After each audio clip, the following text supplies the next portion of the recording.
Amid the bustling chaos of the sprawling business center of Gurgaon, one can still find a small oasis of quiet. At this nursery, just meters from the concrete and cars, trees and shrubs crowd around rays of sunlight under a train overpass. Nursery owner Rajpal Yadav used to have 8 hectares of land here, but in 2 decades he has gradually lost his land to one transportation project or another. Now he must cultivate his plants on just 4/10 of a hectare, which he's also at risk of losing to an expanding roadway. This is the only greenery left, and this will also be gone. None of the surrounding companies are doing anything about it. They are cutting down all the trees for the sake of roads and buildings. Landowners like Yadav have filed lawsuits to try to hold on to what little they have left.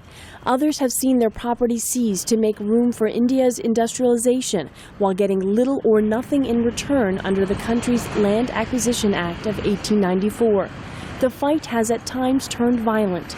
A proposed bill before Parliament seeks to rectify this by providing fair compensation for land acquired for industrial projects.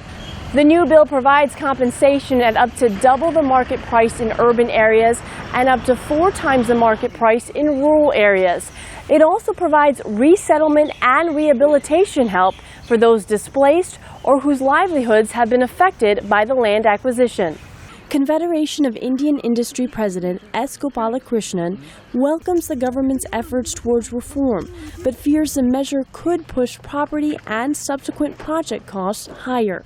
We also need to make sure that the costs do not escalate too much. Then the investment required to set up a business will become unaffordable. So we are requesting the government to make land available for businesses at reasonable prices.